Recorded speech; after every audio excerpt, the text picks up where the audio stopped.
الحمد لله نحمده ونستعينه ونستغفره ونؤمن به ونتوكل عليه ونعوذ بالله من شرور أنفسنا ومن سيئات أعمالنا من يهده الله فلا مضل له ومن يضلل فلا هادي له وأشهد أن لا إله إلا الله وحده لا شريك له وأشهد أن محمدا عبده ورسوله أما بعد فإن خير الحديث كتاب الله وخير الهدي هدي محمد صلى الله عليه وسلم وشر الأمور محدثاتها وكل محدثة بدعة وكل بدعة ضلالة وكل ضلالة في النار. أعوذ بالله من الشيطان الرجيم. بسم الله الرحمن الرحيم. أولم ينظروا في ملكوت السماوات والأرض وما خلق الله من شيء وأن عسى أن يكون قد اقترب أجلهم فبأي حديث بعده يؤمنون. وقال تعالى: يا أيها الذين آمنوا اتقوا الله وقولوا قولا سديدا يصلح لكم أعمالكم ويغفر لكم ذنوبكم ومن يطع الله ورسوله فقد فاز فوزا عظيما. وعن أبي ذر الغفاري رضي الله تعالى عنه قال رسول الله صلى الله عليه وسلم: اتق الله حيثما كنت وَأَتْبِعِ السَّيِّئَةَ الْحَسَنَةَ تَمْحُهَا وَخَالِقِ النَّاسَ بِخُلُقٍ حَسَنٍ. رواہ احمد والترمذی وصححہ الالبانی. محترم حاضرین، خطبہ مسنونہ کے بعد میں نے قرآن مجید کی ایک آیت تلاوت کی. اللہ رب العالمین نے فرمایا: اولم ينظروا فی ملکوت السماوات والارض، کہ کیا آسمانوں اور زمین کی ملکوت میں، کائنات کی ملکیت میں، سلطنت میں ان لوگوں نے غور نہیں کیا، تدبر نہیں کیا. اور وما خلق اللہ من شیء، اور اللہ نے جو کچھ پیدا کیا اس کی مخلوقات، آسمان، زمین، پیڑ پودے، جانور، حیوانات، ہم اور آپ، بے شمار مخلوقات. اور یہ جو حوادث اور واقعات ہو رہے ہیں یہ بھی اللہ کی مخلوق ہی ہیں.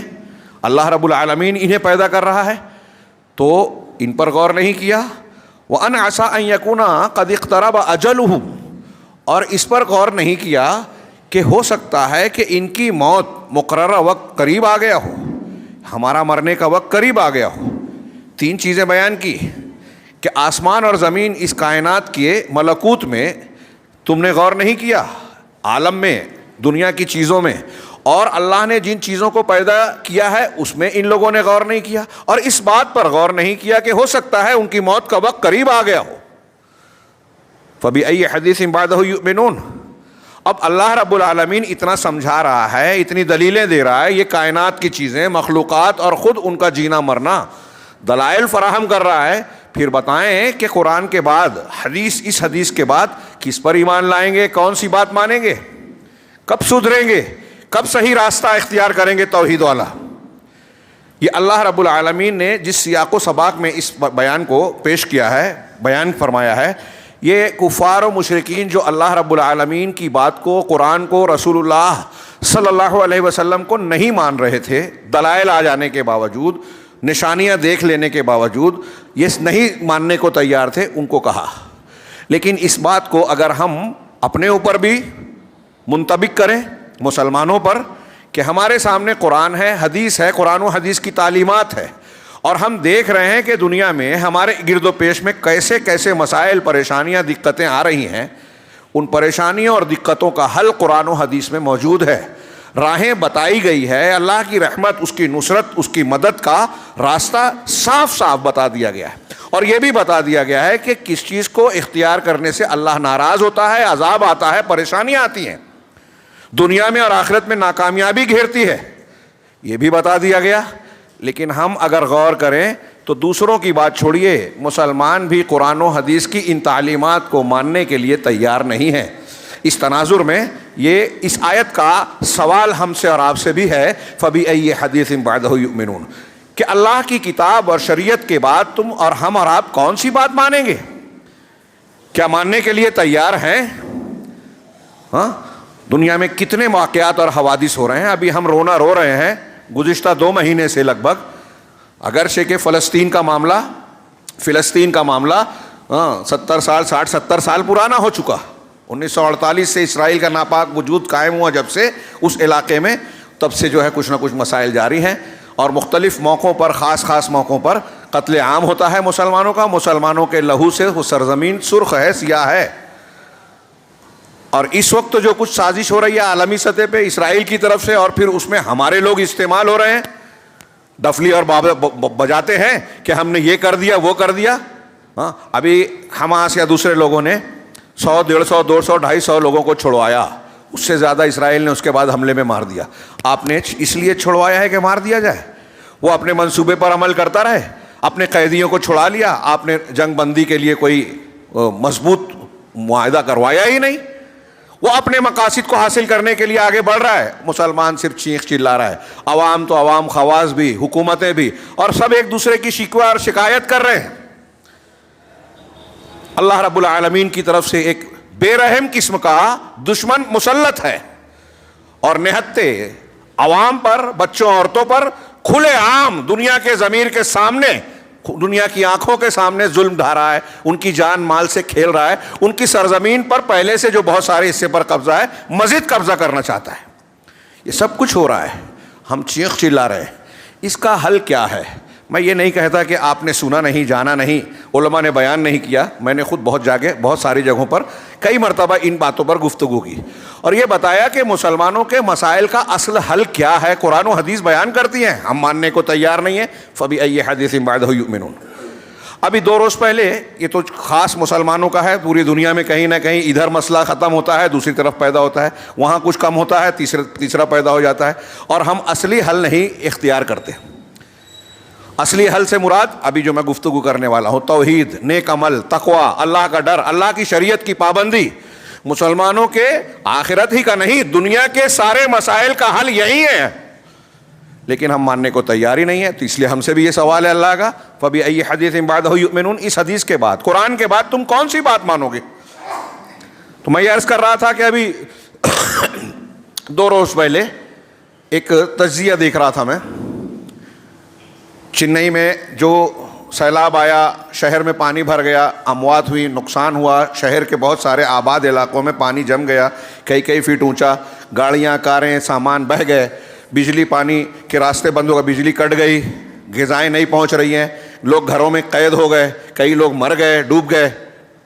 تو اس تناظر میں رپورٹیں اور نقصانات کا تجزیہ پیش کرتے ہوئے, خبریں بتاتے ہوئے, اس نے ایک جملہ کہا درمیان میں. تجزیہ نگار اور تبصرہ نگار نے یہ کہا کہ آج کل اگر آپ دیکھیں تو رپورٹیں یہ کہہ رہی ہیں, دنیا کی بہت بڑی تنظیمیں, سروے کرنے والی سنستھائیں یہ کہہ رہی ہیں کہ ساری دنیا میں قدرتی آفات کا سلسلہ بڑھ گیا ہے. کہیں زلزلہ ہے, کہیں طوفان ہے, کہیں سیلاب ہے, کہیں اور کوئی ایسی چیزیں بیماری کی شکل میں, وبا پھیل رہی ہے. چائنا میں ابھی ایک نیا کہہ رہے ہیں بیکٹیریا تھا, وہ چائنا میں پھر سے بیماری ایک پھیلی ہے, اور کل کی خبر ہے کہ دلی میں 7 مریض اس کے پائے گئے. ایسی بیماریاں, آفتیں, طوفان, سیلاب یہ بڑھ گیا, پہلے کے مقابلے میں زیادہ ہو رہا ہے.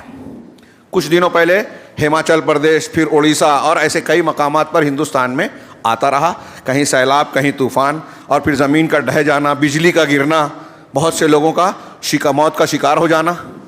اب یہاں بھی تجزیہ نگار اور تبصرہ نگار جو غیر مسلم ہیں ان کی بات سمجھ میں آتی ہے, مسلمان بھی غور نہیں کرتا. زیادہ سے زیادہ کیا کہتے ہیں یہ لوگ کہ انہوں نے, تبصرہ نگار نے کہا کہ اس میں صرف قدرت کا دخل نہیں ہے بلکہ اس سے زیادہ انسانوں کا دخل ہے. اور اس سلسلے میں بتایا کہ ترقی اور وکاس کے نام پر حکومتیں بہت ساری ندیوں اور نالوں کو بند کر رہے ہیں, پانی کے راستوں کو محدود کر رہے ہیں, وینٹیلیشن اور ہوا کے انتظامات کو اس طرح سے کنجسٹڈ کر رہے ہیں کہ وہ صحیح ہوا اور آکسیجن لوگوں کو نہیں ملتی. ندیوں کو پاٹ کر وہاں بلڈنگیں بنا دی گئی اور اس کو ترقی کا نام دیتے ہیں. غریب آدمی اگر ایسی جگہ پر بستا ہے تو کہتے ہیں کہ اتی کرمن ہے, ناجائز تجاوز ہے, قبضہ ہے, اور گورنمنٹ کرتی ہے فلڈ ایریا میں پانی کی جگہ, ندی کی جگہ کو پاٹ کر, تالاب کو ختم کر کے وہاں اگر بساتی ہے, درختوں کو کاٹتی ہے, پہاڑوں کو بلا وجہ تراشتی ہے, وہاں مکانات بناتے, کہتے ہیں وکاس ہے, ترقی ہے. تو اس کا کہنا ہے کہ یہ بہت بڑا سبب ہے ان آفات کا، طوفان، سیلاب، ہوائیں، اور پھر زمینوں کا دھس جانا، پہاڑوں کے تودوں کا بڑے بڑے ٹکڑوں کا گر جانا، اور اس سے بڑے بڑے حادثات کا رونما ہونا۔ تو تجزیہ نگارے کہہ رہے ہیں ہمارے یہاں بھی اب ایسی سوچ بنتی جا رہی ہے، جبکہ ایک ایمان والے کا یہ یقین ہونا چاہیے کہ دنیا میں جو کچھ ہو رہا ہے وہ اللہ کی مشیت اور اس کے فیصلے سے ہو رہا ہے۔ ایک پتا بھی اللہ کی مرضی اور فیصلے کے بغیر نہیں ہلتا، یہ ہمارے عقائد کا بنیادی حصہ ہے۔ تو اب سیلاب آ رہا ہے، طوفان آ رہا ہے، یا کوئی اور افتاد اور آفت آ رہی ہے، یا دشمن مسلط ہو کے مسلمانوں کو قتل کر رہا ہے، عزتوں سے جائیداد کو کھیل رہا ہے، عزتیں پامال کر رہا ہے، یہ بھی اللہ کی مشیت اور مرضی سے اور اس کے فیصلے سے ہو رہا ہے۔ کیوں ہوتا ہے یہ؟ اگر تکلیف، مصیبت، پریشانی آتی ہے تو ایک ہوتی ہے آزمائش اور ایک ہوتا ہے عذاب۔ یہ کیا ہے؟ آزمائش میں اللہ رب العالمین کی طرف سے بندے کے لیے بہت سارے انعامات ہوتے ہیں، اگر صبر کرے تو اور درجات کی بلندی، یہاں بے عزتی نہیں ہوتی، جبکہ عذاب میں رسوائی اور بے عزتی بھی ہوتی ہے۔ اللہ تبارک و تعالیٰ نے اس کائنات کو دارالاسباب بنایا ہے، یہ الگ بات ہے کہ واقعات جب ہوتے ہیں تو اس کے پیچھے کچھ نہ کچھ سبب ہوتا ہے، دکھائی دیتا ہے، لیکن ان اسباب کو پیدا کرنے والا بھی اللہ ہے۔ اگر ایک حکومت ظلم کر رہی ہے تو اس ظالم حکمراں اور حکومت کو بنانے والا کون ہے؟ اس کو یہ موقع دینے والا کون ہے کہ وہ ظلم کر رہا ہے، وہ غلط فیصلے کر رہا ہے، وہ کمزوروں پر ظلم کر رہا ہے؟ اگر اللہ نہ چاہے تو کیا وہ یہ کر سکتا ہے؟ فرعون کی فرعونیت اس وقت سے چلی جب تک اللہ نے چھوٹ دی، اگر اللہ کی چھوٹ نہ ہوتی تو وہ کمزوروں پر ظلم کر پاتا، بنی اسرائیل کو غلام بنا پاتا؟ جب تک چھوٹ دی، جب اللہ کا فیصلہ ہوا تو اللہ نے اس کے لشکر کے ساتھ اس کو ڈبا دیا۔ یہ اس کی سنت اور اس کا قانون طریقہ ہے۔ تو میں یہ عرض کر رہا تھا کہ یہ جو سارے واقعات اور حادثات ہو رہے ہیں یہ سب کے سب اللہ رب العالمین کے فیصلے اور مشیت کے مطابق ہو رہے ہیں۔ اس کا نسخہ کیا ہے؟ صاف سیدھی بات۔ میں نے قرآن کی جو دوسری آیت اور ایک حدیث پڑھی، آج کے جمعہ میں نسخے علاج کے طور پر، یعنی علاج کا جو ہمارا نسخہ ہے اس کے طور پر یہی دو چیزیں پیش کرنا چاہتا ہوں، لیکن اس کو اختیار کرنا ہمارے لیے اب آسان نہیں رہ گیا۔ ہم سنتے ہیں، زبان سے ماننے کا دعویٰ بھی کرتے ہیں، اور ہمارے یہاں اب بہت قابل لوگ ہیں۔ آج کل سوشل میڈیا کے دور میں دیکھیے تو جاہل لوگ علماء کو بتاتے ہیں، حکمرانوں کے فیصلے پر تنقید کرتے ہیں، اتنے جانکار لوگ ہیں۔ حقائق معلوم نہیں ہے تبصرہ شروع کر دیتے ہیں۔ یہ جمہوریت اور خارجیت والا مزاج اس طریقے سے پروان چڑھ چکا ہے۔ ہمارا یہ مزاج کیوں بنا کہ قرآن حدیث کا نسخہ ہمیں معلوم ہے، بار بار بتایا جاتا ہے کہ ہمارے مسائل کا حل اس میں ہے، لیکن اختیار نہیں کرتے۔ اس کی ایک وجہ قرآن میں بہت جگہ بہت ساری ہے۔ ایک وجہ ایک مقام پر اسی سورہ اعراف میں جہاں کی آیت پہلی پڑھی تھی، ایک آدمی کی مثال دی اللہ رب العالمین نے۔ بعض مفسرین کہتے ہیں کہ کسی خاص آدمی کی طرف اشارہ ہے، متعین آدمی، لیکن وہ روایتیں صحیح نہیں ہیں۔ ہر انسان جس کے اندر وہ باتیں ہوں جو اس آیت میں بیان کی گئی ہے وہ اس سے مراد ہے۔ ہم اور آپ بھی ہو سکتے ہیں، اللہ اس میں شامل نہ کرے۔ اللہ نے کہا وَاتْلُ عَلَيْهِمْ نَبَأَ الَّذِي آتَيْنَاهُ آیاتنا، کہ ان پر اس شخص کی آیت کو بیان کیجئے، تلاوت کیجئے، سنائیے۔ اس شخص کی بات کو، خبر کو بیان کیجئے لوگ ان پر، آتَيْنَاهُ آیاتنا، جس کو ہم نے اپنی آیتیں دی تھی، مطلب اپنے دین کا علم دیا تھا، شریعت بتائی تھی، اللہ کی نشانیوں اور آیتوں کا علم تھا اس کے پاس، اس شخص کو عطا کیا، لیکن فَانْسَلَخَ مِنْهَا، وہ ان آیتوں اور ان تعلیمات کے دائرے سے باہر نکل گیا۔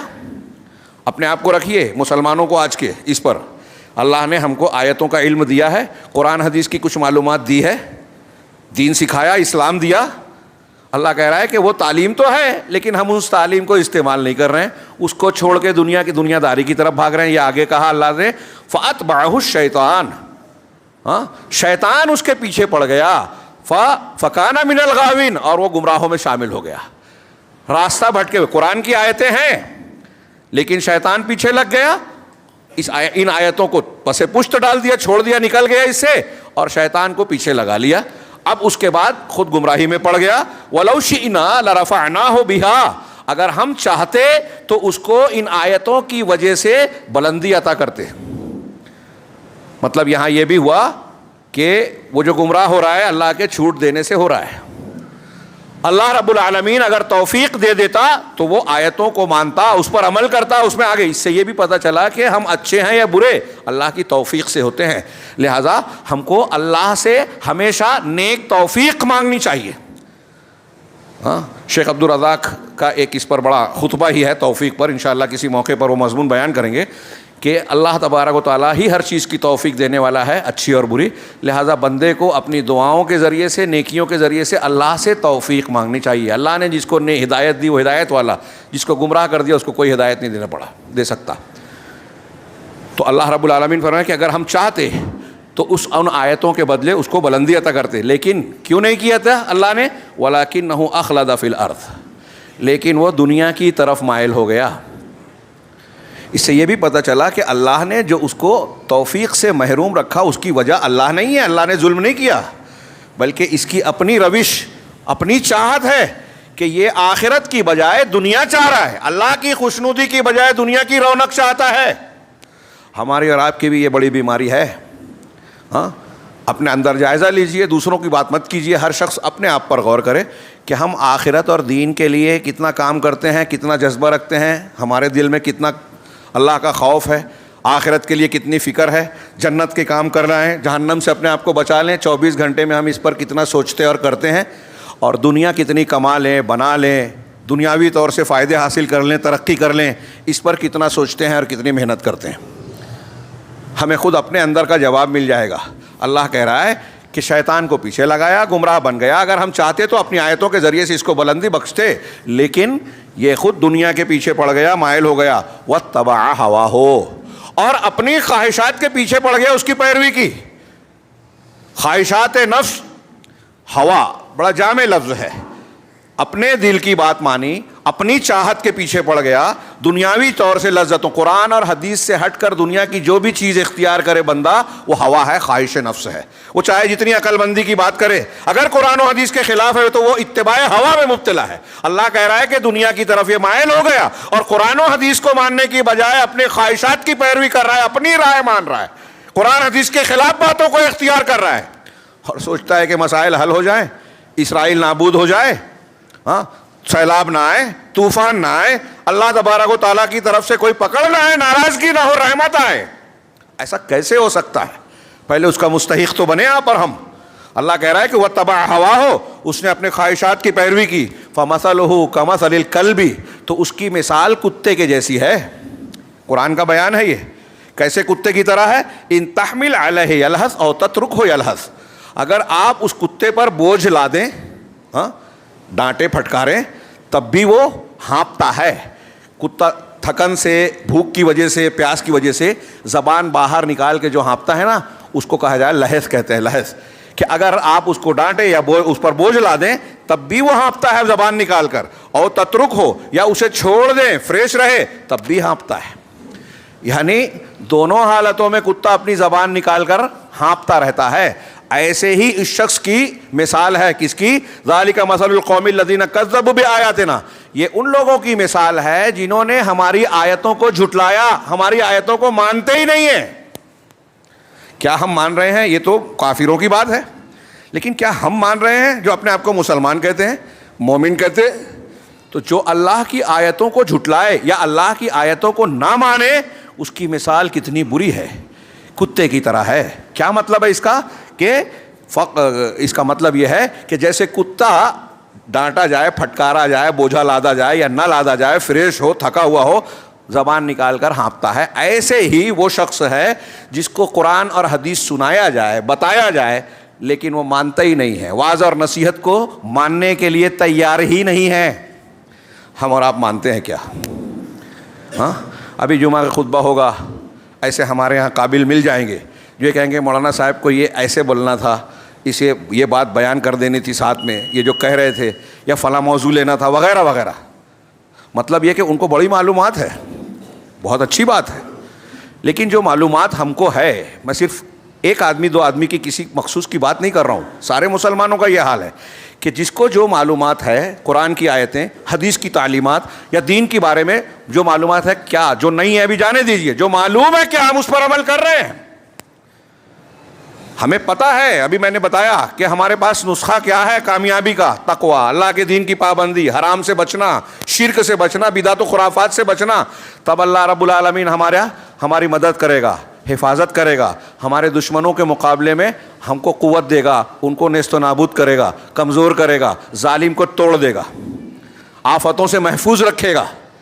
یہ قرآن و حدیث کی بہت سی آیتیں حدیث ہیں۔ ومن اعرض عن ذکری فإن له معیشۃ ضنکا، جو اللہ کے ذکر سے اعراض کرے گا اس کے لیے تنگ زندگی ہوگی، پریشانیاں ہوگی، دقتیں ہوگی، یہ قرآن کہہ رہا ہے۔ اور اللہ نے فرمایا کیا ہے، وَلَوْ أَنَّ أَهْلَ الْقُرَىٰ آمَنُوا وَاتَّقَوْا لَفَتَحْنَا عَلَيْهِمْ بَرَكَاتٍ مِّنَ السَّمَاءِ وَالْأَرْضِ، اگر اہل قرآن بستی کے لوگ ایمان اور تقوی اختیار کر لے تو ہم آسمانوں اور زمین کی برکتوں کو کھول دیں گے، ان کے دروازے کھول دیں گے۔ یہ میں نے اشارے کے طور پر دو آیتوں کو پیش کیا، دونوں تو ایک ایک طرف کی، ہم سنتے ہیں جانتے ہیں۔ تو اب تقوی اور ایمان کو اختیار کر کے برکتیں چاہتے ہیں، یا ایک طرف ہم نماز چھوڑ رہے ہیں، ہاں آپس میں غیبت چغلی کر رہے ہیں، جھگڑے کر رہے ہیں جو اللہ نے منع کیا، ایسے جھگڑے کر رہے ہیں، دین سیکھنے کا موقع نہیں ہے ہم کو، نماز، جمعہ، خطبہ، درس بہت بھاری پڑتا ہے۔ میں نے ابھی سوال کیا نا کہ قرآن حدیث جو اللہ نے ہمارے لیے نازل کیا اس کو سیکھنے پڑھنے کے لیے اعلان کیا جائے، عالم دور سے آئے، ہمارے پاس ٹائم نہیں ہے۔ ہم دین کے لیے کتنا وقت نکال رہے ہیں اور آخرت کے لیے کتنا ہم کو کتنی فکر ہے، اور دنیا کے لیے کتنا ٹائم دیتے ہیں، کتنی دلچسپیاں لیتے ہیں اپنے شوق میں، اپنے خواہشات کی پورا کرنے میں۔ سمپل چیز ہے، ہر شخص اپنے اپنے بارے میں غور کرے۔ یہ آیتیں میں یہ عرض کر رہا ہوں کہ ہم کتنا ماننے کے لیے تیار ہیں اللہ کی بات اور رسول اللہ صلی اللہ علیہ وسلم۔ دعویٰ ہم کرتے ہیں لیکن کتنا مانتے ہیں؟ اللہ تبارک و تعالیٰ نے یہ مثال دینے کے بعد فرمایا فَقْصُصِ الْقَصَصَ لَعَلَّهُمْ يَتَفَكَّرُونَ، ہاں لہٰذا آپ یہ قصے ان کو، ان حقائق کو بیان کریں، ہاں تاکہ وہ سوچیں، غور کریں۔ ہم کو اور آپ کو غور کرنے کی دعوت دے رہا ہے قرآن پاک، تفکر کریں۔ سَاءَ مَثَلًا الْقَوْمُ الَّذِينَ كَذَّبُوا بِآيَاتِنَا، بڑی بری مثال ہے اس قوم کی جنہوں نے ہماری آیتوں کو جھٹلایا، اور وہ لوگ خود اپنے نفسوں پر ظلم کرتے رہے، آیتوں کو، اللہ کی بات کو، رسول کی بات کو نہیں مانا۔ اب وقت بہت محدود ہوتا ہے، بلکہ میں سمجھتا ہوں دیر سے شروع ہوا ختم ہو رہا ہے۔ میں وہ بات کہ اب نسخہ کیا ہے، بہت لمبی چوڑی باتیں آپ سنتے رہے ہیں، میں دو مقام سے قرآن کی ایک آیت اور ایک حدیث پیش کر رہا ہوں جس میں ہماری زندگی اور آخرت کے مسائل کا حل ہے۔ لیکن آخری میں سوال یہی ہے کہ کیا ہم ماننے کے لیے تیار ہیں؟ کیا ہم اس نسخے کو اختیار کرنا چاہتے ہیں؟ ہم چاہتے ہیں کہ فلسطین میں مسلمانوں پر ظلم نہ ہو، ان کو ان کی زمین اور حق ملے، عزت ملے، مقام ملے، ہمیں چاہنا چاہیے۔ ان کا درد اگر ہم محسوس نہ کریں تو ہمارا ایمان صحیح نہیں ہے۔ کسی بھی مسلمان کو تکلیف ہو، لیکن بڑا افسوس ہوتا ہے کہ ہم وہاں کے مسلمانوں کے درد کے لیے درد کا مظاہرہ کرتے ہیں اور اپنے پڑوسی کے مسلمان کو جو ہے تکلیف دیتے ہیں۔ وہ تو غیر مسلم ہے، دشمن ہے، آپ تو مسلمان ہیں، دوست ہیں، پڑوسی ہیں، آپ کا حق زیادہ ہونا چاہیے۔ ہاں تو آپ پڑوس میں ظلم کرو اور یہ سوچو کہ ایک ہمارا دشمن ہمارے ساتھ ظلم نہ کرے، کیسے ہو سکتا ہے؟ ہاں تو ہم چاہتے ہیں کہ ایسا ہو، ہم چاہتے ہیں کہ ہمارے مسائل حل ہوں، فقر و فاقہ دور ہو، ہمارے خلاف قوانین بن رہے ہیں، ہمارے نوجوانوں کو بے قصور ہوتے ہوئے بھی گرفتار کیا جاتا ہے، مسلمانوں اور اسلام کو بدنام کیا جاتا ہے، کیا کچھ نہیں ہو رہا ہے۔ اگر ہم چاہتے ہیں کہ یہ سلسلہ بند ہو تو ایک سیدھا سادھا نسخہ ہماری عقل میں نہیں آتا، لوگوں کی شعور میں نہیں آتا کہ قرآن و حدیث جو نسخہ بتا رہے ہیں وہ دنیا کے معاملات کیسے حل کرے گا۔ لیکن آپ بار بار سن چکے ہیں کہ آپ تسبیح پڑھو گے، حضرت فاطمہ رضی اللہ تعالیٰ عنہ کو ہاتھوں میں چھالا پڑا ہے اللہ کے رسول، ان کو خادم دینے کی بجائے کہہ رہے ہیں کہ بستر پہ آؤ سونے کے ٹائم تو سبحان اللہ، الحمدللہ، اللہ اکبر 33 اور 34 مرتبہ کہو۔ دونوں میں کیا کنیکشن ہے؟ بہت گہرا کنیکشن ہے۔ فی الحال اس کی تفصیل کا موقع نہیں ہے، میں اس سے پہلے کئی مرتبہ بیان کر چکا ہوں۔ چنانچہ یہ دیکھیے، میں نے جو آیت پڑھی تھی، یا ایھا الذین آمنوا، یا ایھا الذین آمنوا اتقوا اللہ وقولوا قولا سدیدا، یہ خطبۃ الحاجہ میں یہ آیت پڑھی جاتی ہے۔ ہمارے یہاں نکاح کے وقت بھی یہ آیتیں پڑھی جاتی ہیں، بڑی مشہور ہے، سورہ احزاب کے آخر کی، کہ اے ایمان والو اتقوا اللہ، اللہ سے ڈرتے رہو، تقوی اختیار کرو۔ تقوی کا مختصر معنی یہ کہ شریعت کی پابندی کرو، جس چیز کا اللہ نے حکم دیا اس کو اپنی طاقت کے مطابق کرو، جس کو منع کیا اس سے باز آ جاؤ، رک جاؤ، یہ تقوی ہے۔ اللہ کا تقوی اختیار کرو۔ وقولوا قولا سدیدا، اور درست، سچی، نپی تلی، جچی تلی بات کہو، حق اور انصاف کی بات کہو، جہاں کہیں رہو سچی بات کہو، تھوڑا سا بھی ادھر ادھر مت ہو۔ ہمارے یہاں تھوڑی دیر کے لیے کتنا سمپل جملہ ہے، اور آپ سننے کے بعد آپ کو لگ رہا ہوگا کہ کوئی خاص بات نہیں ہے، لیکن آپ غور کیجئے کہ کیا اس کوئی خاص بات نہیں ہے جس کو ہم جانتے ہیں؟ کیا ہم اپنے گھر میں، ادارے میں، اپنے ڈیوٹی کے مقام پر، مختلف موقعوں پر، سماج محلے میں، کیا ہر جگہ سچ بولتے ہیں، قول سدید بولتے ہیں، نپی تلی بات، سچی بات، جھوٹ نہ ہو، غلط نہ ہو، حق کے خلاف نہ ہو، غیبت چغلی نہ ہو، برائی کی بات نہ ہو؟ کیا ہم اس سے بچ کے صحیح سیدھی بات کرتے ہیں؟ وقولوا قولا سدیدا، یہ چھوٹی بات نہیں ہے، دونوں تقوی پر عمل کرنا اور سچی اور اچھی بات کرنا۔ قول سدید میں یہ بھی آ گیا کہ آپ کسی سے بات کریں تو نرمی کے ساتھ کریں، لطف کے ساتھ بات کریں، حلم اور بردباری ہو، حکمت کی بات ہو، لغو، بیکار بات، گندی بات نہ ہو، گناہ کی بات نہ ہو، ساری چیزیں آ گئی اس کے اندر۔ اگر ایسا آپ کریں گے تو اللہ نے اس کا نتیجہ کیا بتایا؟ یا ایھا الذین آمنوا اتقوا اللہ وقولوا قولا سدیدا یصلح لکم اعمالکم، اگر تم ایسا کرو گے تو اللہ تمہارے اعمال کو سدھار دے گا، ویغفر لکم ذنوبکم، اور تمہارے گناہوں کو معاف کر دے گا۔ کتنا سمپل! اللہ کے کلام پہ ہمیں ایمان ہے کہ نہیں ہے؟ ایک ایمان والا یہ کہے کہ نہیں سمجھ میں نہیں آ رہا ہے تو وہ انکار ہو جائے گا قرآن کی، مانا نہیں اگر اس نے۔ سمپل نسخہ بتایا گیا، اللہ کا تقوی اختیار کرو، صحیح، سچی، انصاف کی درست بات کہو۔ سدید کہتے ہیں ٹھیک، تیر کو نشانے پر مارا جائے، کہتے ہیں کہ بالکل ٹھیک نشانہ لگا، سدید اس کو کہیں گے۔ تو اللہ رب العالمین کہہ رہا ہے کہ اگر تم متقی ہو گئے اور تم نے بات کرنے میں سچی اور اچھی بات کرنے کا طریقہ اختیار کر لیا تو نتیجہ کیا ملے گا؟ اعمال آپ کے ٹھیک ہو جائیں گے اور اللہ گناہوں کو معاف کر۔ یہ دو نسخہ دیکھیے، دو نتیجہ۔ آج ہمارا سارا معاملہ چلتا ہے، بیٹا نافرمان ہو گیا، شہر میں فلاں برائی ہو گئی، گھر میں جھگڑا، جماعت میں جھگڑا، پڑوس سے جھگڑا۔ یہ جھگڑا کب ہوتا ہے؟ جب کوئی آدمی نیک عمل سے ہٹ کے برے عمل میں جاتا ہے۔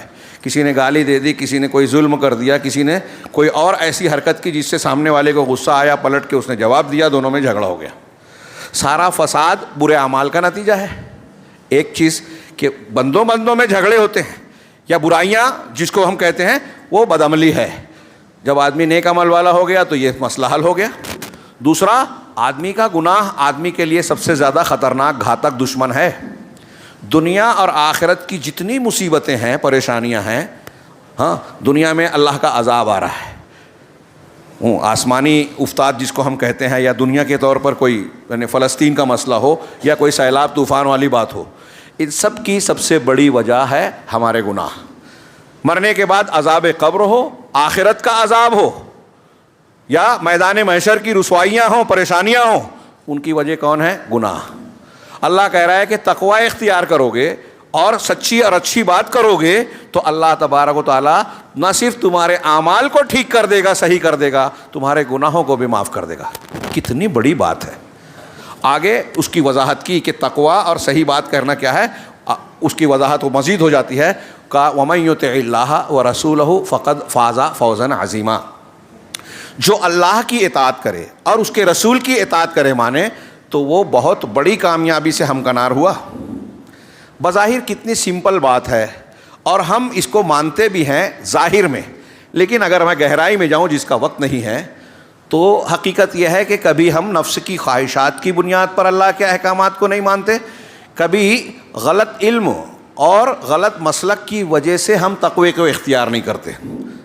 ابھی میں وضاحت کروں گا۔ تقوی میں سر فہرست توحید ہے، نیکیاں، ساری نیکیاں ہیں، توحید ہے، سنت کی اتباع ہے، نمازوں اور عبادتوں کی پابندی ہے، اور دوسرے احکامات کو بجا لانا ہے، ممنوعات سے بچ جانا ہے۔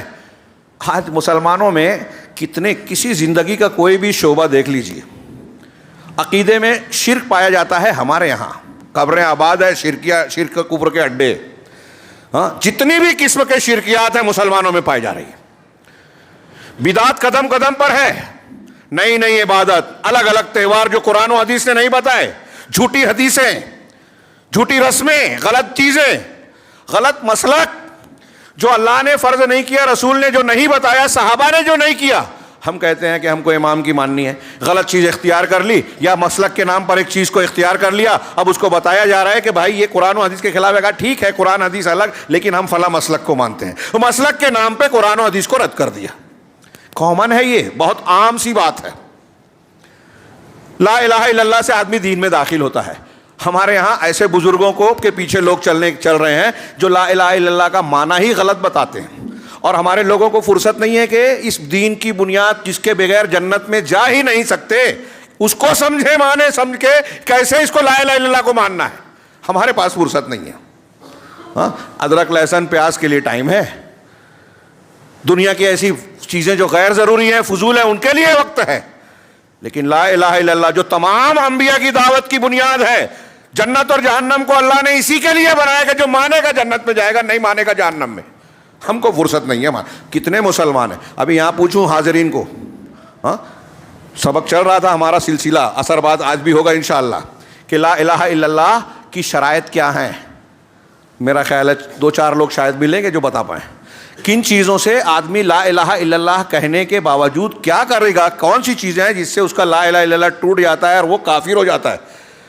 وہ دن بھر میں 1000 مرتبہ لا الہ الا اللہ پڑھے لیکن کافر ہو جائے گا, نہیں معلوم. نتیجہ یہی ہے کہ ایک طرف ہم مسلمان اپنے آپ کو کہتے ہیں, دوسری طرف شرک, کفر اور ایسی چیزوں کو اختیار کر رکھا ہے جس کی وجہ سے ہمارا مسلمان ہونا صحیح رہ ہی نہیں جاتا. اور پورے عالم اسلام میں اس طرح کے مسائل ہیں. ہم کہہ رہے ہیں اس آیت میں اللہ تعالیٰ نے, میں نے کہا بالکل صاف سمپل سیدھا سا نسخہ ہے, 2 لائن کی آیتیں ہیں, 2 آیتیں 3 آیتیں. ہاں تقوی, قول سدید, اللہ اور اس کے رسول کی اطاعت. ہم نے قرآن کو ابھی کسی بھی مسلمان سے جو اپنے آپ کو مسلمان کہتا ہے پوچھئے کہ قرآن کو آپ مانتے کہ نہیں مانتے, یہ آیت مانتے کہ نہیں, کہے گا مانتا ہوں. لیکن آپ اس کو بولیں گے کہ دیکھیے نماز پڑھنے میں یہ سنت رسول ہے, کہے گا میرے مسلک میں نہیں ہے اس لیے میں نہیں کروں گا. تو آپ نے رسول کی اطاعت کی کیا؟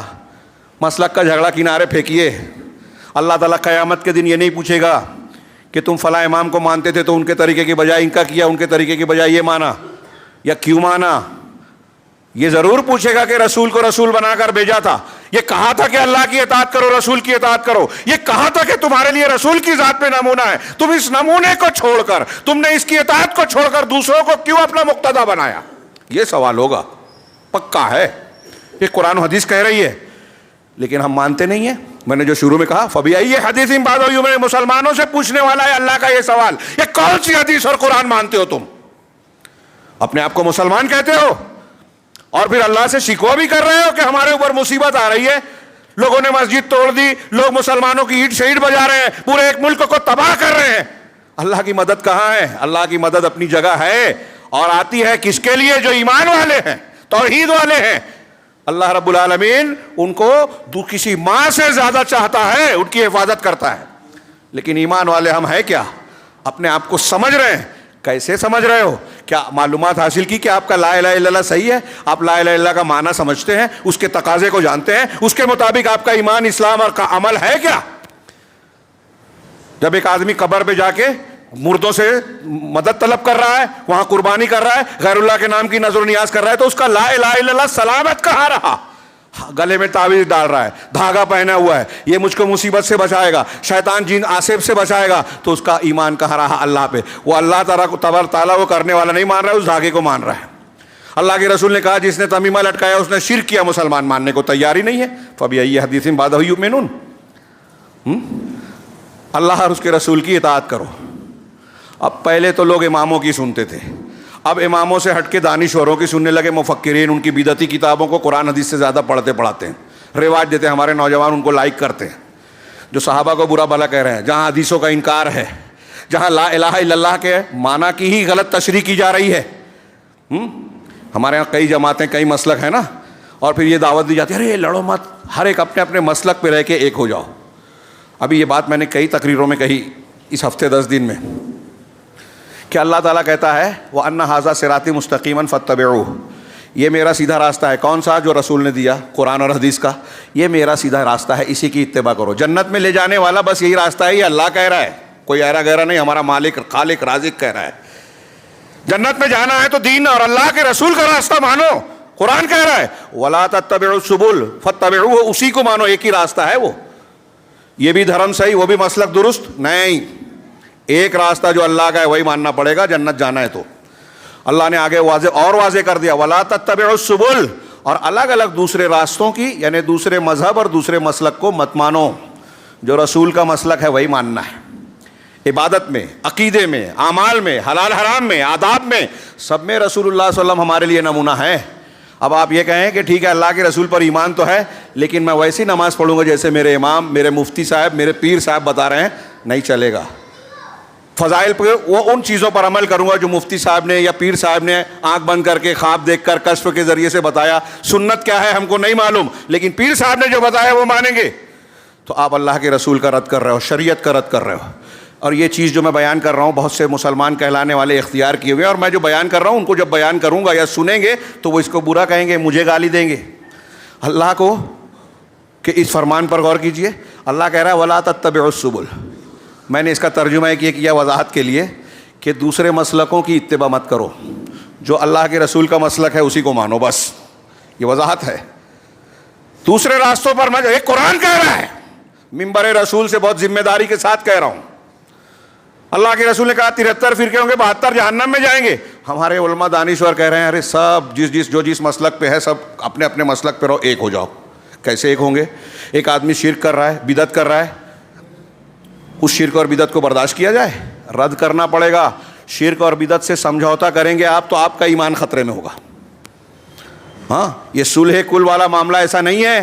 اتحاد و اتفاق کا معنی یہ نہیں ہے کہ آپ توحید کو چھوڑ کر یا اس میں سیندھ لگا کر شرک کو بھی گلے لگا لو. یہی تو امتحان ہے دنیا کے اندر کہ جو اللہ کو ناپسند ہے ہم اس سے برات کا اظہار کریں. اس کا یہ مطلب نہیں ہے کہ ناحق لوگوں کو ہم لڑتے بھی رہیں گے. سیدنا ابراہیم کا اپنی قوم سے, اپنے باپ سے کیا جھگڑا تھا؟ یہ آج کے صلح کل والوں کو بولنا چاہیے ارے باپ سے لڑنا نہیں چاہیے تھا حضرت ابراہیم کو, ایسا بولیں گے؟ کیا جھگڑا تھا؟ اخلاقیات کا جھگڑا تھا. ہاں, حضرت ابراہیم علیہ السلام اختلافی مسائل چھیڑ کر نکل گئے گھر سے, باپ نے گھر سے نکال دیا.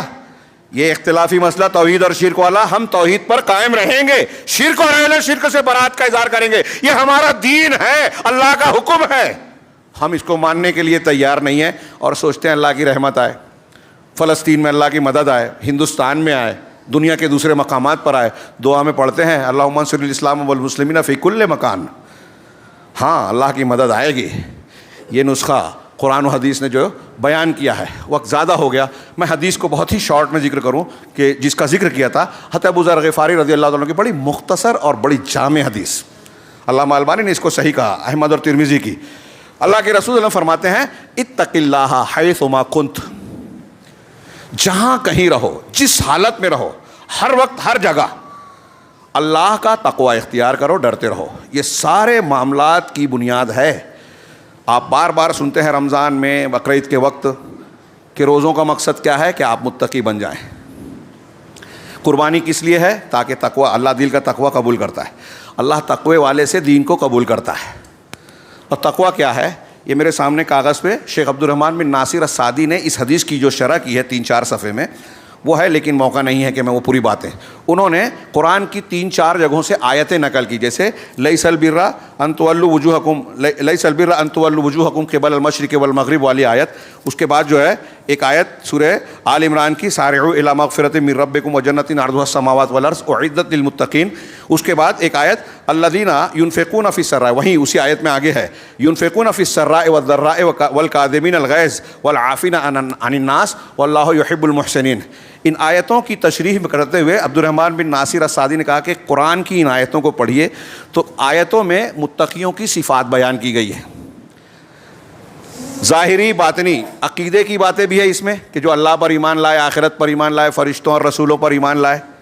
یہ ایمانیات بھی تقوی میں شامل ہے. آخر میں کہا کہ یہی لوگ سچے متقی ہیں. ہاں, اس آیت کے آخر میں کہا. پھر جو صبر کرتے ہیں, نماز قائم کرتے ہیں, زکوٰۃ دیتے ہیں, ظاہری بدنی مالی ساری عبادت اللہ کے لیے کرتے ہیں. پھر آخر یہ جو آیت ہے کہ جن کے لیے جنت تیار کی گئی ہے وہ متقی ہیں، جنت متقیوں کو ملے گی. متقی کون ہے؟ جو خوشحال ہوں، تنگی ہو یا خوشحالی ہو، ہر حال میں اللہ کے راستے میں خرچ کرتے ہیں اور اپنے غصے پر قابو رکھتے ہیں، کنٹرول رکھتے ہیں اور لوگوں کو معاف کرتے ہیں. یہاں غور کیجئے، تقوی کی تشریح کر رہے ہیں یہ قرآن سے. متقی کون ہے؟ جس کے اندر یہ ساری صفات پائی جائیں. ایمان رکھتا ہے اللہ پر، رسول پر، فرشتوں پر، آخرت پر، تقدیر پر، اسلام کے ارکان پر، نماز، روزہ، حج، زکوٰۃ پر اپنی طاقت کے مطابق عمل کرتا ہے. جو پابندی ہے وہ اس کو بجا لاتا ہے، روزے رکھتا ہے، ہاں نیکیاں کرتا ہے، غربا مساکین پر خرچ کرتا ہے، مصیبت پریشانی آ جائے، تنگی آ جائے تو صبر کرتا ہے. اللہ رب العالمین کے دشمنوں کا سامنا ہو تو اپنے آپ کو جما لیتا ہے، پیچھے نہیں ہٹتا، قدم نہیں ہٹاتا. اسی طریقے سے نماز روزے کی پابندی، عہد کی پابندی، غلاموں کو آزاد کرنا، اللہ کے راستے میں سوال کرنے والوں کو جہاں جہاں خرچ کا موقع ہے وہاں خرچ کرنا، یہ ان آیتوں میں کہا گیا ہے. اور آخر میں ان پہ کہا گیا کہ اولئک الذین صدقوا واولئک هم المتقون، یہی لوگ سچے ہیں اور یہی لوگ متقی ہیں. جس کے اندر یہ خصلتیں پائی جائے وہ متقی. اب اگر کوئی کہتا ہے کہ ایک آدمی نماز نہیں پڑھ رہا ہے، آنکھ بند کر کے کعبہ میں پڑھ لے رہا ہے نا، ہمارے یہاں ایسے پیر رہتے ہیں ننگے دھڑنگ. اللہ کے رسول صلی اللہ علیہ وسلم اور صحابہ کرام میں آپ کو ایسے نہیں ملیں گے. مجذوب پیر صاحب دل کی بات جان لیتے ہیں. انا للہ، یہ سب شرکیہ باتیں ہیں. اللہ کے رسول صلی اللہ علیہ وسلم نے منافقین کے بارے میں کہا کہ ان کے دل کی بات اللہ جانتا ہے. جن کے بارے میں اللہ نے بتا دیا ان کے بارے میں معلوم ہوا. یہاں ایسے بولتے ہیں کہ فلاں بابا لوگ، پیر صاحب، شیخ ایسے ہوتے ہیں کہ دل میں کیا ہے جان جاتے ہیں. امام صاحب کے پیچھے نماز پڑھ رہے تھے، امام صاحب نے بکری کے بارے میں سوچا، یہ نماز توڑ کے باہر چلے گئے. لوگوں نے پوچھا، رہے کیوں نماز چھوڑ کے؟ کہا تمہارا امام تو بکری کا چارہ لا رہا تھا. اب یہ سنا کے عوام نعرہ تکبیر، اللہ اکبر، ماشاء اللہ، سبحان اللہ، مشاعرے کی طرح داد دیتے ہیں. علم کی مجلسوں کو واعظ و نصیحت جہاں قرآن و حدیث سکھانا ہے وہاں اس طرح دین کو مذاق بنایا جاتا ہے. اس طرح کی باتیں بنا کر قرآن و حدیث کا رد کرتے ہیں. پھر سے جملہ سنیے، جو لوگ وحدت الوجود، شرک، یہ بزرگوں کے واقعات، اللہ کی عظمت و کبریائی، انبیاء کرام اللہ کی عظمت و کبریائی بیان کرتے تھے. اللہ کے رسول صلی اللہ علیہ وسلم کے سامنے کوئی آپ کی تعریف، آپ کو سید بول دے، کہا مجھے سید مت کرو، سید اللہ ہے. ایک صحابی نے آگے کہہ دیا جو اللہ چاہے اور جو آپ چاہیں. کہا نہیں، صرف جو اللہ چاہے. کیا تم نے مجھ کو اللہ کے برابر کر دیا؟ یہ انبیاء کا یہ طریقہ تھا. اور یہاں اللہ کی عظمت و کبریائی چھوڑ کے لوگ بزرگان دین، شخصیات اور مستقل اپنے بزرگوں اور مشائخ کی ایسی چیزیں بیان کر رہے ہیں جو اللہ کی خصوصیت ہے، کہ وہ تو قبر سے مردے کو زندہ کر دیتے تھے. شیخ عبد القادر جیلانی نے کہا یا فلاں نے کہا کہ اللہ، حضرت عیسیٰ کہتے تھے اللہ کے حکم سے مردے کو کہتے اٹھ، میں کہتا ہوں میرے حکم سے اٹھ. کھائی ہوئی مرغی اٹھ کے چلنے لگی، دوڑنے لگی. ایک قوال کی قبر پہ جا کے کہا تو وہ قوالی گاتا ہوا قبر کے باہر آ گیا. میں نے قوال جو ہے قبر میں بھی قوالی گا رہا تھا. انا للہ. ایسی بکواس. یہ میں کہتا ہوں کہ قرآن حدیث کا مذاق اڑاتے ہیں، قرآن حدیث کا رد کر رہے ہیں. فلاں ایسے بزرگ تھے، ان کی قبر پہ گیا آدمی تو قبر پر ایک آدمی جو ہے وہ دیکھا، وہ راستے میں ایک لونڈی کو دیکھا تھا، بہت پسند آئی تو قبر سے آواز آئی کہ فلاں تیرے فلاں لونڈی میں نے تجھ کو دے دی. کہا ابھی تو وہ فلاں کی ملکیت ہے. تھوڑی دیر میں وہ مالک آیا اور کہا کہ میں یہ مزار کے حوالے کرتا ہوں اس لونڈی کو، اس کی خدمت کے لیے میں وقف کرتا ہوں. اور اندر سے پہلے ہی سے آواز آ گئی تھی پیر صاحب کی، مرے ہوئے ہیں، قبر کے اندر ہے. مرید نے ایک لڑکی کو دیکھا، پسند کیا، یہاں آئے، اس کو ہبہ بھی کر دیا، ابھی آئی نہیں تھی. اس طرح کی بکواس وہ بیان کرتے ہیں. تو ہمارے ہاں اتنی جہالت ہے کہ اس پر لوگ نعرے بلند کرتے ہیں، سبحان اللہ اور واہ واہ کے نعرے لگاتے ہیں. ایسے میں اللہ کی مدد آئے گی؟ یہ تقویٰ ہے؟ عقیدے خراب ہے، تقویٰ نہیں رہے گا. جو نماز نہیں پڑھتا وہ متقی نہیں ہے، جو متقی نہیں ہے وہ ولی نہیں ہو سکتا. علامہ ابن تیمیہ رحمہ اللہ نے لکھا کہ سورہ یونس میں اللہ نے کہا الا ان اولیاء اللہ لا خوف علیہم ولا هم یحزنون. سنو، اللہ کے اولیاء پر نہ خوف ہوتا ہے نہ وہ غم زدہ ہوتے ہیں. بالکل صحیح ہے، لیکن کون ہے اللہ کے اولیاء؟ قرآن کی اگلی آیت سورہ یونس کی آیت ہے، لکھ لیجئے، جا کے پڑھیے اور ان کو بتائیے. قرآن کہہ رہا ہے کہ اولیاء اللہ کون ہے؟ الذین آمنوا وکانوا یتقون. یہ دو صفت بنیادی بتائی، جو ایمان والے ہیں اور تقوی والے ہیں. ابھی ہم تقوی کی اتنی تشریح پڑھ رہے ہیں. اس کا مطلب اگر کوئی آدمی نماز نہیں پڑھتا، اگر کوئی آدمی فرض نمازیں نہیں پڑھتا تو وہ متقی ہو سکتا ہے کیا؟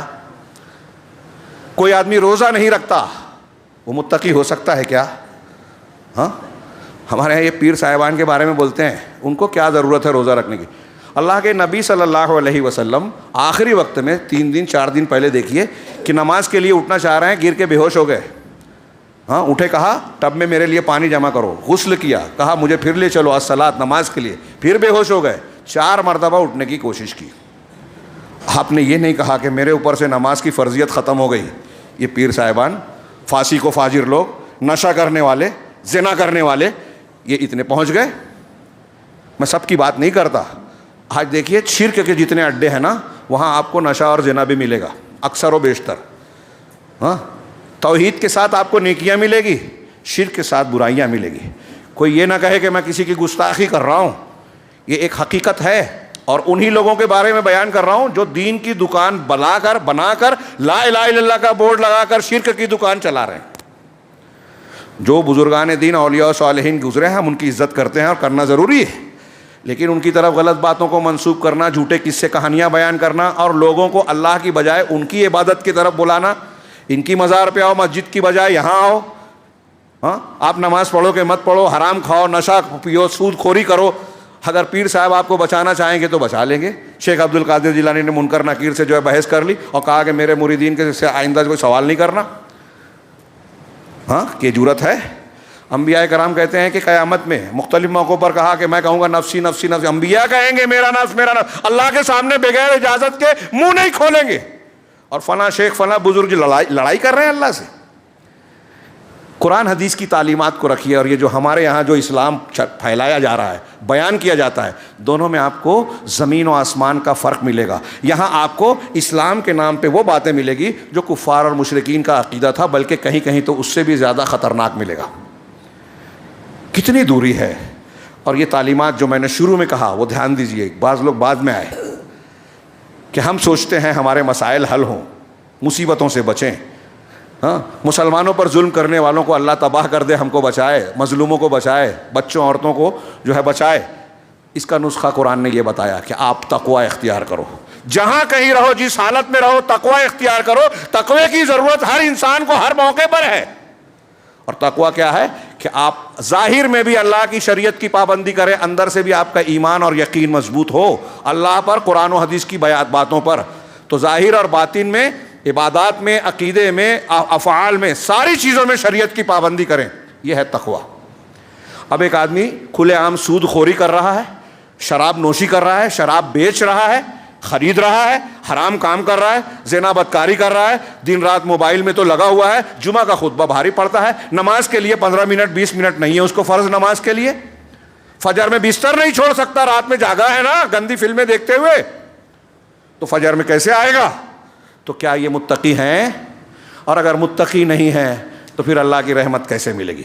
دنیا اور آخرت کی ساری بھلائیاں قرآن کی آیتیں صرف اگر جمع کیجئے تو اللہ نے جگہ جگہ کہا ہے کہ کامیابی متقیوں کے لیے ہے. تقوی اختیار کرنے والوں کو اللہ مدد کرتا ہے، فرقان دیتا ہے، دنیا کی نعمتوں سے نوازتا ہے، آخرت میں عذاب سے بچائے گا. لہذا اللہ سے ڈرو. اتق اللہ حیثما کنت، جہاں کہیں رہو، جس حالت میں رہو، اللہ کا تقوی اختیار کرو. اب کے اندر تقوی آ گیا، پھر اللہ تعالیٰ، اللہ کے رسول کا اگلا جملہ کیا ہے؟ وَأَتْبِعِ السَّيِّئَةَ الْحَسَنَةَ. انسان ہے آدمی، اللہ نے کہا کہ جتنا ہو سکے اللہ سے ڈرو. یا ایھا الذین آمنوا اتقوا اللہ حق تقاتہ، قرآن کی آیت میں اللہ سے تقوی کا جیسا حق ہے ویسا ڈرو. صحابہ نے آگے کہا کہ ہم حق کیسے ادا کر سکتے ہیں؟ تو پھر وہ آیت نازل ہوئی بھی جس میں اللہ نے کہا کہ جتنا تم کو طاقت ہے اللہ اتنے ہی کا مکلف بناتا ہے. لا یکلف اللہ نفسا الا وسعہا، وہ آیتیں دیکھیے. اور دوسری اتقوا اللہ فاتقوا اللہ ما استطعتم، یہ آیت آئی کہ جتنی تمہاری طاقت ہے اتنا اللہ سے ڈرو. یہاں کیا کہہ رہا ہے اللہ تعالیٰ؟ کہ جہاں کہیں رہو اللہ سے ڈرو، تقوی اختیار کرو، شریعت کی پابندی کرو. لیکن ایک انسان ہے تو غلطی ہوئے گی، غلطی ہوگی. اس سے یہ بھی پتہ چلا کہ ہر انسان سے غلطی ہوگی، چاہے وہ عالم ہو، مسجد کا امام ہو، مؤذن ہو، غلطی ہو جائے گی. کچھ غلطیاں قابل قبول نہیں ہوتی، لیکن آپ ہر انسان کو یہ سوچیں گے کہ مسجد کا امام ہے، مولوی صاحب ہیں تو ان کو فرشتہ ہونا چاہیے، نبی کی طرح ہونا چاہیے. یہ نہیں ہوگا. اس حدیث سے اور دوسروں سے بھی پتہ چلتا ہے انسان ہے تو خطا غلطی ہوگی. لیکن تقوی میں اگر کمی ہو جائے تو اللہ کے رسول نے نسخہ بتایا، وَأَتْبِعِ السَّيِّئَةَ الْحَسَنَةَ، اگر کوئی برائی ہو جائے آپ سے تو اس کے بعد نیکی، حسنہ ایک جامع لفظ ہے، ہاں حسنات اس کی جمع ہے،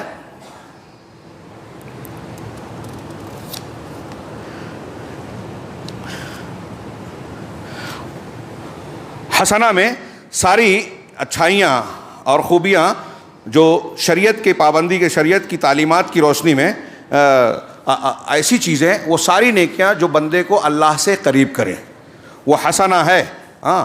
اور حسنات ساری نیکیاں ہیں، برائیوں کو کو مٹانے والی نیکیاں کون کون سی ہیں؟ اس میں سر فہرست توبہ و استغفار ہے، اللہ تعالیٰ کے جرام میں سچی توبہ، اگر آپ سے غلطی ہو گئی توبہ کریں، استغفار کریں، اللہ تبارک و تعالیٰ کی انابت، ہر وقت اس کا ذکر کرنا، اس کے خوف، اس سے امید دل میں جگائے رکھنا، اللہ کا ڈر آپ رکھیں اور آنکھ سے آنسو بہے تو یہ بھی گناہوں کو مٹاتا ہے، ہاں۔ اسی طریقے سے مالی اور بدنی طور پہ جو کفارے بتائے گئے ہیں کہ آپ سے کوئی غلطی ہو گئی تو آپ اتنا روزہ رکھ لو، یہ بدنی کفارہ ہے، اتنا صدقہ کر دو، یہ مالی کفارہ ہے، اس کے ذریعے سے بھی نیکیاں برائیاں مٹتی ہیں۔ اسی طرح لوگوں کو معاف کر دینا، آپ کے گھر میں آپ کی بیوی ہے، آپ کے بچے ہیں، وہ آپ کے ماتحت ہیں، وہ بھی انسان ہیں، جیسے آپ سے غلطیاں ہوتی ہیں ان سے بھی ہو سکتی ہے، تو اگر غلطیاں ہو جائیں تو ہر موقع سختی کا نہیں ہوتا، ہر موقع نرمی کا نہیں ہوتا، لیکن معاف کرنے کی جگہ پر معاف کر دینا، جہاں گنجائش ہو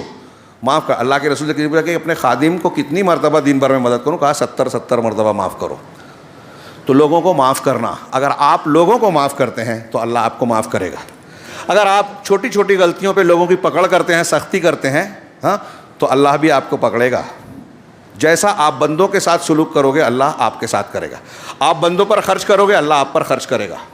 یہ نسخہ یاد رکھیے، اچھے اچھوں کو سمجھ میں نہیں آتا، اور یہ جو بات میں کہہ رہا ہوں قرآن حدیث کی بہت سی دلیلوں میں مل جائے گا، ہاں۔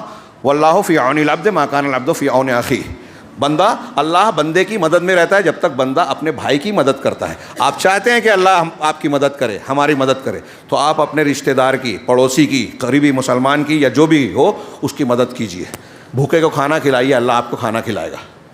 تو یہ برائیوں کو مٹانے والی، کسی کی پریشانی کو آپ حل کر دیں، مصیبت میں ہے، پریشانی میں ہے، ہاں، دوڑ دھوپ کریں، پیسے ہی سے نہیں ہوتا، صرف آپ دوڑ دھوپ کریں، اخلاقی اعتبار سے اس کی مدد کریں، اس کی ہمت بندھائیں، ہاں، لوگوں سے بات چیت کریں تو مصیبت کو دور کرنے، اسی طرح کوئی تنگ دست ہے اس کی تنگی کو دور کریں، ہاں، اس کے کوئی نقصان میں ہے، تکلیف میں ہے، بیماری میں ہے، اس کے علاج معالجے میں اس کی مدد کریں، ہاں۔ اور اسی طریقے سے کہیں بھی کسی کو ضرورت ہو، آپ اس ضرورت میں مدد کر سکتے ہیں، آپ کریں۔ اللہ رب العالمین نے فرمایا کہ اللہ محسنین کو پسند کرتا ہے، ہاں۔ ایک احسان تو اللہ کے ساتھ عبادت میں ہوتا ہے، ایک احسان بندوں کے ساتھ حسن سلوک میں ہوتا ہے۔ اسی طرح ایک حدیث ہے کہ 5 نمازیں، الصلوات الخمس والجمعۃ الی الجمعہ ورمضان الی رمضان مکفرات لما بینہن مجتنبت الکبائر، کہ 5 نمازیں اور ایک جمعہ سے دوسرے جمعہ، ہاں، اور رمضان سے لے کر دوسرا رمضان، یہ چیزیں اپنے درمیان کے گناہوں کی معافی کی کا کفارہ بنتی ہیں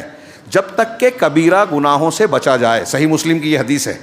اس کا مطلب یہ ہوا کہ یہ جو فضائل پر ہم عمل کرتے ہیں، جمعہ کی نماز پڑھی تو اس جمعہ کے بعد دوسرا جمعہ جب پڑھا ہم نے صحیح ڈھنگ سے، تو اس درمیان میں جو گناہ ہوگا وہ معاف ہوگا، لیکن کون سا گناہ؟ جو صغیرہ گناہ ہے، چھوٹے گناہ ہیں، کیونکہ اللہ کے رسول نے آخر جملہ کیا کہا؟ جب تک کبیرہ گناہوں سے بچا جائے۔ اب کبیرہ گناہ اگر ہوا تو کبیرہ گناہ کے لیے معافی کے لیے توبہ کی شرائط کے ساتھ اس میں توبہ کرنا ضروری ہے، ورنہ وہ معاف نہیں ہوگا، ہاں۔ اسی طریقے سے ان نیکیوں اور ایسی اور بھی بہت سی نیکیاں ہیں جس میں آدمی، جس پر اللہ رب العالمین نے یہ بتایا کہ گناہوں کو اللہ تعالیٰ معاف کرتا ہے۔ اسی طریقے سے کوئی مصیبت پریشانی آتی ہے، آپ اس پر صبر کرتے ہیں، مصیبتوں کے آنے سے، یہاں تک کہ اگر ایک مسلمان کے پیر میں کانٹا چبھ جائے تو یہ بھی اس کے گناہوں کا کفارہ ہوتا ہے۔ اب کوئی بھی جسم کو نقصان پہنچانے والی، دل کو تکلیف دینے والی، مالی، داخلی، خارجی کوئی مصیبت پریشانی ہے، یہ مسلمانوں کے لیے خیر ہے، اگر اس پر صبر کرے تو اور زیادہ بہتر ہے۔ اس لیے ہم پر جو دنیا میں مصیبتیں، آفتیں آتی ہیں نا، اس کو یہ نہیں سوچنا چاہیے کہ یہ ہمارے لیے شر ہے، یہ ہمارے لیے خیر ہے۔ قیامت کے دن، ہاں، ایسی مصیبتوں پر صبر کرنے کی شکل میں، ہاں، ایک بندہ یہ سوچ سکتا ہے کہ کاش دنیا میں مجھ کو اور مصیبت ہوتی تو یہاں اور اجر و ثواب ملتا۔ یہ بہت بڑی نعمت ہے ایک طریقے سے۔ پھر اللہ رب العالمین نے، ہاں، تقوی کے حکم دیا شروع میں کہ عقیدے میں، اعمال میں، ظاہری اور باطنی سارے چیزوں میں آپ تقوی اختیار کریں. اس کے بعد اگلا جملہ ہے وَخَالِقِ النَّاسَ بِخُلُقٍ حَسَنٍ. ایک پوری کتاب ہے یہ. اور لوگوں کے ساتھ اچھے اخلاق سے پیش آؤ. ہاں، اب اول حسن اخلاق کیا ہے کہ آپ اپنی ذات سے کسی کو نقصان نہ پہنچائیں، آپ کی زبان سے کسی کو نقصان نہ پہنچے، آپ کے کسی عمل سے نقصان نہ پہنچے. کہ آپ پڑوسی کے گھر کچرا گندگی پھینک رہے ہو، اتی کرمن کر کے دوسروں کو تکلیف دے رہے ہو، راستے میں تکلیف دہ چیزیں ڈال رہے ہو، ایسی اور بہت ساری چیزیں جس سے آپ دوسروں کو تکلیف دیتے ہیں، اس سے آپ رک جائیے. یہ ان کے ساتھ حسن اخلاق ہے. مسلمانوں کا، اسلام کا اور اسلام کے پھیلانے کا سب سے بڑا ہتھیار یہی اخلاق رہا ہے. نبی کریم صلی اللہ علیہ وسلم اس سلسلے میں پوری انسانی تاریخ میں سب سے بہترین نمونہ ہے. اخلاق کا سب سے بہترین اور عظیم مرقع وَإِنَّكَ لَعَلَىٰ خُلُقٍ عَظِيمٍ. اللہ نے خود کہا کہ آپ عظیم اخلاق پر ہیں. نبی صلی اللہ علیہ وسلم کے اخلاق کو اختیار کیجئے. ہاں، تو اس میں جو تفصیلات ہیں کہ آپ بات کریں تو اچھی بات کریں، کسی کے ساتھ حسن سلوک کرنا، کوئی غلطی کر دے تو معاف کر دینا، نظر انداز کر دینا، لین دین میں نرمی برتنا. ہاں، اب اس کی فہرست اگر میں بناؤں کہ اچھے اخلاق میں کیا کیا شامل ہے تو بہت لمبا وقت درکار ہوگا. یہاں صرف اختصار سے میں کہوں کہ بندوں سے جو بھی ہم معاملہ کریں تو شریعت کے دائرے میں جو اچھائی ہے، جو نیکی ہے، ہم وہ اختیار کریں. اس سے کیا ہوگا؟ بندوں کے حقوق بھی ادا ہوں گے اور آپ بندوں سے قریب بھی ہوں گے. اب آپ غور کیجئے کہ جو اس حدیث پر عمل کرے گا، اللہ کا تقوی جب اختیار کرے گا تو اللہ کا حق ادا ہوگا. بندوں کے ساتھ حسن سلوک کرے گا تو یہ بندوں سے قریب ہو جائے گا. یعنی اللہ کے حقوق اور بندوں کے حقوق، یہ 3 جملے کی حدیث میں آ گئی اور اس پر کسی نے عمل کر لیا گہرائی کے ساتھ، سچائی کے ساتھ، تو دنیا اور آخرت میں وہ کامیاب ہو گیا. اور میں نے بتایا کہ اس کو سرسری طور سے نہ دیکھیں. ہر شخص آج مسلمانوں میں یہ حدیث پڑھتا ہے، سنتا ہے، بیان کرتا ہے، لیکن میں کہتا ہوں دین کی دوسری چیزوں کی طرح اسے بھی بہت سارے لوگ سمجھتے نہیں ہیں گہرائی کے ساتھ کہ صحیح معنی کیا ہے. جیسا کہ میں نے کچھ مثالیں دی کہ اللہ کا تقوی اختیار کرو سب بولتے ہیں، ایمان والے بن جاؤ سب بولتے ہیں، لیکن تقوی اور ایمان کیا ہے یہ جانتے ہی نہیں ہیں، جاننا چاہتے بھی نہیں ہیں. اور اگر کوئی بتاتا ہے تو بجائے سمجھنے کے ناراض ہوتے ہیں.